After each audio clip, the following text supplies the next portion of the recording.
If that's the case, then we have to ask the next question, which is, how does inequality lead to these different effects? One of the answers is quite intuitive. That is, high levels of inequality damage the quality of social relations, and it's damaging to social cohesion, to what binds a society together. For example, we know that how much people trust others in society is related to the level of inequality. So answers to the question, do you agree that most people can be trusted, can be used to give countries a trust score.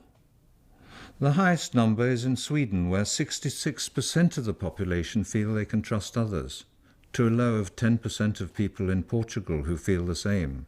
The same relation between trust and inequality holds even when we look at the American states. In more unequal states, fewer people agree that most people can be trusted. Imagine living in a place, for instance, like Mississippi, where the vast majority of the population feel they can't trust other people. And what that must mean for the quality of everyday life, the interaction between people at work, on the street, in shops, in schools, what that means for the quality of community life and friendships, for instance. And this has real effects on a society. Things such as babies being born with low birth weight, mothers receiving prenatal care, how much was being spent on health, the number of people with AIDS and cancer, immunization rates. It's connected to social stress and how strong community relations are. The weaker the sense of community, the worse off people are in those societies. In general, as income differences have increased, people are more separate from each other. And as those at the high end of the income scale are seen as superior and more highly valued, social status becomes more important to how people think of themselves and how they think of each other. In a society where some people are respected and admired at the top, and other people are looked down on, regarded as failures at the bottom, what we call the social evaluative threat increases. Status anxiety increases. We become more worried about how we're seen and judged. If some people count for everything and others for nothing, where do you stand? All the emotions to do with social comparisons become more important and stress increases. If you measure levels of cortisol, a central stress hormone, what really pushes them up are the situations where we feel that our self-esteem, our social status, how others judge us are at stake. That makes us feel very tense, ill at ease and self-conscious. And I think that in the modern world, with more inequality, in the individualistic mass societies, those kinds of pressures are extremely powerful.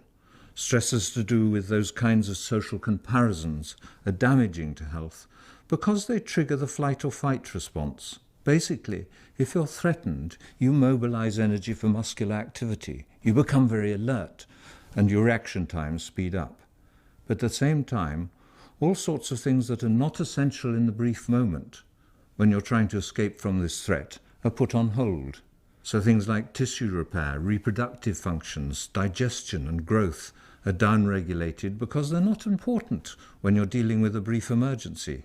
But if this emergency situation, this stress and anxiety, becomes a more or less permanent state of being, if the stresses go on for weeks and months and years, as we go on worrying about how others see us and judge us, we become vulnerable to a whole range of health problems. We now understand how stress affects the immune system, the cardiovascular system, laying you open to all sorts of health risks over time. Indeed, it looks a bit more like more rapid aging. Social status differentiation is also bad for friendship. That matters not only because friendship is crucial to happiness, but also because friendship is highly protective of health. The combined results from over 100 studies have shown that whether or not you have friends is as important as whether or not you smoke to your health. Conversely, social status differences, and particularly low social status, are bad for health. To the extent that inequality increases social differentiation, it puts up boundaries between people and limits who we might feel connected to.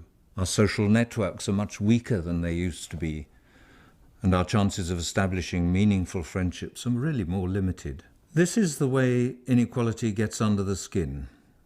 It's in the air we breathe and impacts on a whole range of social problems. Living with too much inequality affects us almost like an environmental pollutant.